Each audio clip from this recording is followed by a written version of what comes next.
बिस्मिल्लाहिर्रहमानिर्रहीम। अस्सलाम वालेकुम नाज़रीन, आप यूट्यूब चैनल देख रहे हैं। मैं इमरान खान हूँ। वज़ीर आला परवेज़ इलाही एतमाद का वोट कब लेंगे, ये है एक बड़ा सवाल और इसके अंदर एक प्रॉब्लम पैदा हो गई है। पाकिस्तान तहरीक इंसाफ की कुछ ख़वातीन रहनुमा तो नहीं, MPs जो हैं, उनको अब ये लग रहा है कि शायद अगली मरतबा पाकिस्तान तहरीक इंसाफ उनको टिकट नहीं देगी MPA के लिए। मैं आपको फिर बता रहा हूँ, एक्चुअली ख़वातीन को मखसूस नशस्तों पर टिकट मिलता है, उन्हें कहीं पे इलेक्शन लड़ना नहीं होता, लेकिन उनका एक वोट पूरा होता है। यानी जो इलेक्शन लड़ के आता है MPA, उसका भी वोट पूरा एक वोट होता है, और जो मखसूस नशस्त पे खातून आ जाती हैं उनका भी वोट एक पूरा वोट होता है। तो इस तरह वोट का हक बिल्कुल एक जैसा होता है दोनों का, जो लड़ के आता है उसके लिए भी, और जो लड़ के आने वाले की हैसियत के मुताबिक ख़वातीन की मखसूस नशस्तें मिलती हैं, उनका भी एक पूरा वोट होता है, और वो भी उसी तरह अपना वोट कास्ट कर सकती हैं। लिहाजा इनको सिर्फ़ और सिर्फ इस बुनियाद के ऊपर कि ये पार्टी की पॉलिसी की वफ़ादार होती हैं और पार्टी की पॉलिटिकल एक्टिविटीज़ के अंदर बढ़ चढ़ के हिस्सा लेती हैं, और पार्टी की एक्टिविटीज़ को एक्चुअली तो पॉलिटिकल सिस्टम में यही होता है, वरना लोग नॉर्मली अपनी ख़वातीन रिश्तेदारों को भी ऑब्लाइज कर देते हैं, जानने वाली ख़वातीन जो हैं उनको ऑब्लाइज कर देते हैं। यहाँ लॉबिंग भी चल रही होती है, कुछ एस्टेब्लिशमेंट के नाम भी आ जाते हैं, उनको भी बना दिया जाता है। तो सबसे पहले ये एस्टेब्लिशमेंट के नाम जो है वो एस्टेब्लिशमेंट के लिए कुर्बान हो जाते हैं अगर कोई तब्दीली करनी हो तो। बाकी अब ख़वातीन कुछ को ये यकीन है इस बात का कि शायद अगली मरतबा पाकिस्तान तहरीक इंसाफ उनको MPA का टिकट ना दे और मखसूस नशस्त के ऊपर वो MPA ना बन पाए। तो इस सूरत हाल में वो अपना वोट बेचना चाह रही हैं। कुछ के बारे में ये शकूक व शुबहात पैदा हुए हैं, पहले एक थी और अब इस वक्त मुबैना तौर पे 3 से 4 ख़वातीन ऐसी हैं जो आकर वोट तो डाल देंगी, लेकिन अगर उन्हें कोई ऑफ़र अच्छी की गई तो वो दूसरी तरफ जा सकती हैं। अब इन चीज़ों को हैंडल किया जा रहा है और 7 MPs के ऊपर अब तक शक है। यानी ये भी तादाद बहुत थोड़ी है इस वक्त, क्योंकि पाकिस्तान तहरीक इंसाफ के टोटल 178 मेंबर्स हैं और उनमें से 7 के ऊपर शक किया जा रहा है। अच्छा, इनमें एक दोस्त मदारी है जो डिप्टी स्पीकर था और उसका पाकिस्तान तहरीक इंसाफ के साथ ऐसा सच कोई ताल्लुक़ नहीं है। हाँ, अगर ये एतमाद के वोट पे पाकिस्तान तहरीक इंसाफ के कहने के मुताबिक वो वोट नहीं डालता तो फिर उसके लिए कॉन्सिक्वेंसेस हो सकते हैं, लेकिन दोस्त मज़ारी हमजा शहबाज को भी वोट नहीं डाल सकेगा, उसमें वो वोट काउंट भी नहीं होगा और वो डी सीट भी हो जाएगा। वो केसेस वगैरह भी भुगत रहा है कोई एंटी करप्शन के अंदर, उसके ऊपर केसेस भी बने हुए हैं। तो दोस्त मज़ारी का आप सबको किरदार पता है कि कैसे उसने कहा कि चौधरी शुजात का एक लेटर मेरे पास है और वो लेटर ये कह रहा है, तो 10 वोट जो है वो अभी इधर डाल रहे हैं, तो ये वज़ीर आला नहीं बन रहे तो वो वज़ीर आला बन रहे हैं। फिर सुप्रीम कोर्ट ऑफ पाकिस्तान ने बाद में इस मामले में इंसाफ किया था। तो एक दोस्त मज़ारी का मामला, और एक तुर्की चला गया था, आपको याद होगा, रमियार खान से एक MPA, और वो तुर्की चला गया और वो वहीं सेटल हो गया, और उसका क्योंकि अभी तक उसके ख़िलाफ़ कोई रेफरेंस नहीं बन सका, लिहाजा वो अभी तक मौजूद है, उसकी सीट पे दोबारा इलेक्शन नहीं हुए, तो ये 2 बंदे तो आप निकाल दें। फिर एक रुकन सूबाई असम्बली है, उसके ऊपर मज़ीद शक किया जा रहा है, जनूबी पंजाब से ही है, और 3 से 4 ख़वातीन हैं। अगर बहुत ज़्यादा भी करें तो 7 लोगों पे शक किया जा रहा है कि शायद वो वोट डालने के लिए ना आए। और फिर भी 7 लोग अगर नहीं भी आएंगे तो 180 टोटल है, तो उनमें से फिर भी ये रह जाएंगे 173, और फिर जब परवेज़ इलाही साहब के 10 हैं तो 183 हो जाएंगे। फिर भी ये हमजा शहबाज से ज़्यादा है। अगर एतमाद का वोट परवेज़ इलाही ना भी ले पाए तो फिर भी रन ऑफ इलेक्शन में वो दोबारा वज़ीर आला बन जाएंगे और बनते ही वो असम्बलियों को तहलील कर देंगे। तो ये तो है जी, एतमाद का वोट कैसे लेना है, कब लेना है, इसके लिए अब फैसला किया जा रहा है। जैसे ही तमाम लोग इकट्ठे होते हैं और नंबर की दस्तयाबी कन्फर्म हो जाती है तो फिर तो ये पहले ले लेंगे। और कुछ लोग ये मशवरा दे रहे हैं कि क्योंकि अदालत के अंदर ये मामला गया है तो पहले ज़रा अदालत को ही सेटल कर लेने दें कि गवर्नर ने जो किया वो आईनी है या गैर कानूनी है, इस मामले को उठाया जाए। क्योंकि PMLN के अंदर बहुत परेशानी है कि उन्होंने गैर आईनी और गैर कानूनी कदम उठाया। फ़िलहाल तो ये अदालत के अंदर इस तरह से नहीं उठा हुआ मामला, लेकिन 11 जनवरी से अगर इसके ऊपर सुनवाई शुरू होती है और ये सवालात उठाए जाते हैं कि गवर्नर ने कैसे एक गैर आईनी काम किया, तो PMLN के लिए एक और मुश्किल पैदा हो जाएगी और रिकॉर्ड वो भी इकट्ठा किया जाए कि कौन कौन लोग इसके अंदर शामिल थे। बहरहाल ये फ़ैसला आने वाले दिनों में इमरान खान साहब ने करना है। बहरहाल अभी तक की इतला के मुताबिक 2 जनवरी को पहले कहा गया कि एक पार्लिमानी पार्टी की मीटिंग बुलाई गई है, और कुछ लोग कह रहे हैं कि अभी तक दावत मौसूल नहीं हुई, लेकिन जो लोग पाकिस्तान से बाहर गए थे वो पाकिस्तान वापस, मेरी इतला के मुताबिक उनमें से ज़्यादातर बल्कि तमाम पाकिस्तान वापस पहुँच गए हैं। एक और खबर थी कि मोहन सलाई पाकिस्तान से बाहर गए, तो ये मैंने कंफर्म किया कि इमरान खान साहब को वो आगाह करके गए हैं। यानी पाकिस्तान तहरीक-ए-इंसाफ के लोगों को नहीं पता था, लेकिन मोहन सलाई के पाकिस्तान से बाहर जाने के मामले पर उन्होंने इमरान खान साहब को आगाह किया था और इमरान खान साहब जानते थे कि वो अपने किसी काम से निजी मामले में पाकिस्तान से बाहर जा रहे हैं और जल्द वो पाकिस्तान वापस आ जाएंगे। ये भी एक चीज़ क्लियर हो गई है। एक और ख़बर यह है कि तोशाखाना, जब से हाई कोर्ट ने ये ऑर्डर किया है, इस्लामाबाद हाई कोर्ट ने ऑर्डर किया कि तमाम वज़ीर आज़म और सुदूर के तहाइफ घर ले जाने वालों की जो जितनी भी तफसील है वो सारी की सारी पब्लिक कर दी जाए। यानी आप ये बता दें कि जो वज़ीर आज़म और सदर जो तोहफ़ा अपने घर लेकर गया है उस सारी तफसीलात जो है उसकी पब्लिक कर दी जाए। तो आपको पता क्या हुआ, उसके बाद नून लीग ने अदालत में इमरान खान साहब के ख़िलाफ़ जो दरख्वास्त दी हुई थी तोशाखाना को लेकर, वो वापस ले ली है। भी ये क्या बात हुई कि अगर आपने पकड़ना है तो खाली इमरान खान को पकड़ो और अगर आपने प्रोपेगेंडा करना है तो खाली इमरान खान के खिलाफ करो, लेकिन जैसे ही वो कानून उसका इतलाक PMLN के ऊपर होगा वैसे ही हम अपना केस वापस ले लेंगे।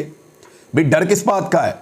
इमरान खान ने तो कहा है कि ले आओ मेरे खिलाफ अदालत में, मैं वहाँ साबित कर दूंगा कि मैंने जो कानून था उसके मुताबिक ये चीज़ें परचेज़ की हैं।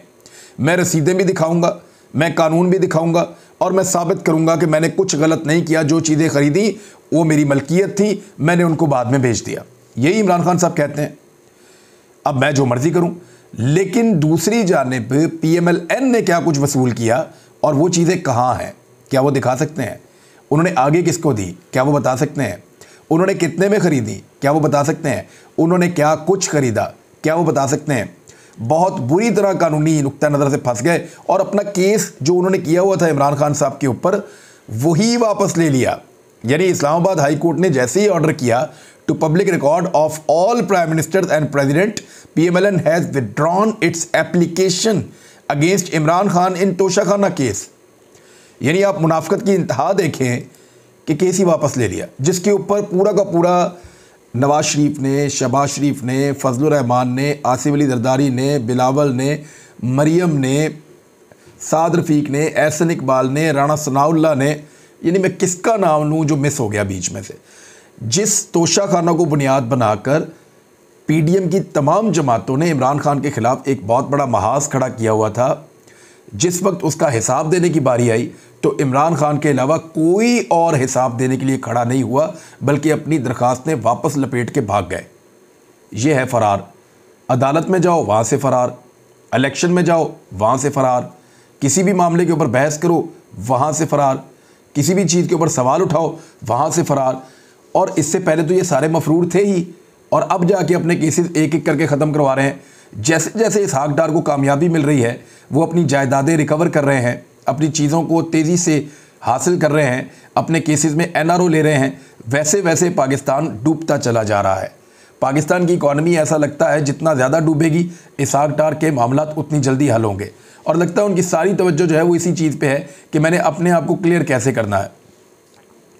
मुझे एक सवाल भी किया ARY पे काशिफ अब्बासी साहब ने, तो मैंने उन्हें बताया मुझे सबसे ज़्यादा हैरत तब हुई पाकिस्तान में जब इसहाक डार साहब एयरफोर्स के तैयारे पर बैठ के पाकिस्तान आ गए, क्योंकि जनरल बाजवा साहब ने खुद सहाफ़ियों से मुलाकात में कहा था और बड़ी कन्विक्शन के साथ कहा था कि पाकिस्तान की मईशत की तबाही का सबसे बड़ा ज़िम्मेदार इसहाक डार है, और इसहाक डार ने पाकिस्तान की मईशत का बेड़ा गर्क किया है और ये बाइंड्स बिछाई हैं मईशत के अंदर, जिनकी वजह से अब तक मईशत नहीं संभल रही।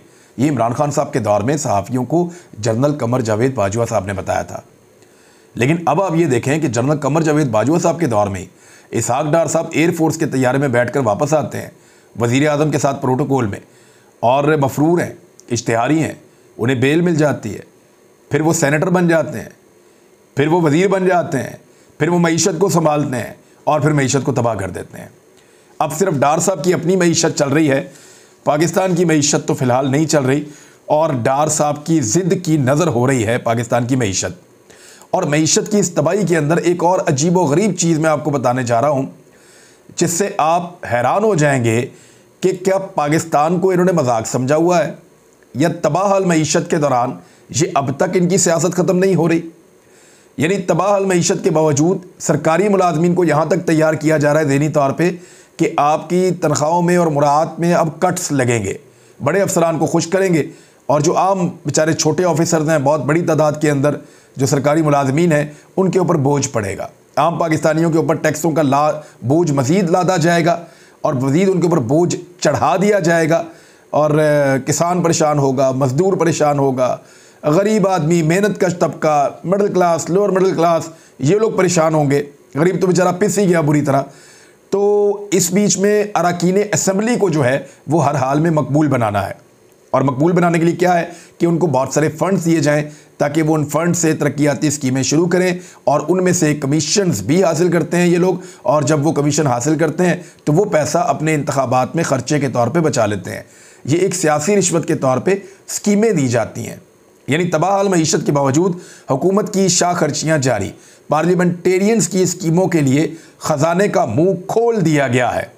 मईशत तबाहाल है और मुल्क डिफ़ॉल्ट होने जाने का ख़तरा है, मगर इसके बावजूद PDM हुकूमत की शाह खर्चियाँ जारी हैं। हुकूमत की जानिब से अरकान कौमी असम्बली की स्कीमों के लिए 87 अरब रुपए का इजरा किया गया है। अभी आपने $1 अरब जो है वो देना है UAE को, उनके 2 प्राइवेट बैंकों को। 1 अरब और 15 मिलियन अमरीकी डॉलर्स आपने देने हैं UAE के बैंकों को, और दूसरी जानिब 87 अरब रुपए जो हैं वो कौमी असम्बली की स्कीमों के लिए दिए जा रहे हैं। कौमी असम्बली के जो अरकान हैं वो देंगे। तरक्याती बजट में सुस्त रवि है, लेकिन अरकान कौमी असम्बली के फंड्स में तेज़ी बरकरार है। माशी मुश्किलात पसे पुश डालकर पार्लियामेंटेरियंस की स्कीमों के लिए ख़जाने का मुंह खोल दिया गया है।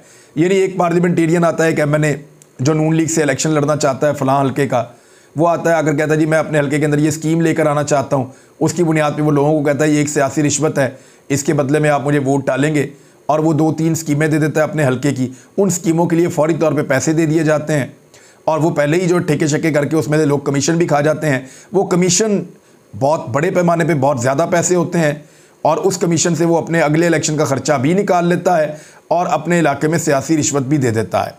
तो ये वो तरीका वारदात है जो यहाँ पे बड़े लंबे अरसे से चलाया जा रहा है। हालांकि तरक्याती स्कीमें और ये चीज़ें बल्दियाती नुमाइंदों का काम होती हैं, MNAs MPs का काम लेजिस्लेशन है, जिसके ऊपर ये बिल्कुल तवज्जो नहीं देते।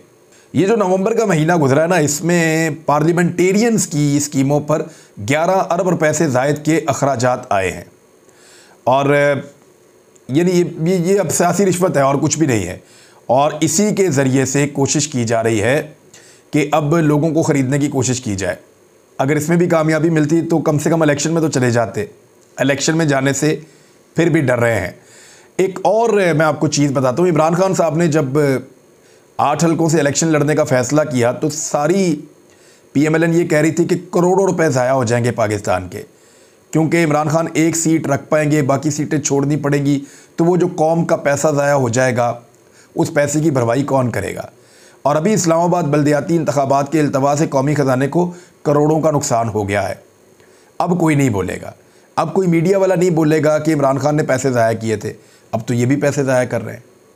इलेक्शन सर पे था चंद दिन के बाद, और 11 दिन पहले इन्होंने दोबारा इलेक्शन से भागने के लिए, इलेक्शन से बचने के लिए इन्होंने हल्का बंदियाँ दोबारा कर दी कि 101 से बढ़ा के हम 125 यूनियन काउंसिल्स अब करने के लिए जा रहे हैं।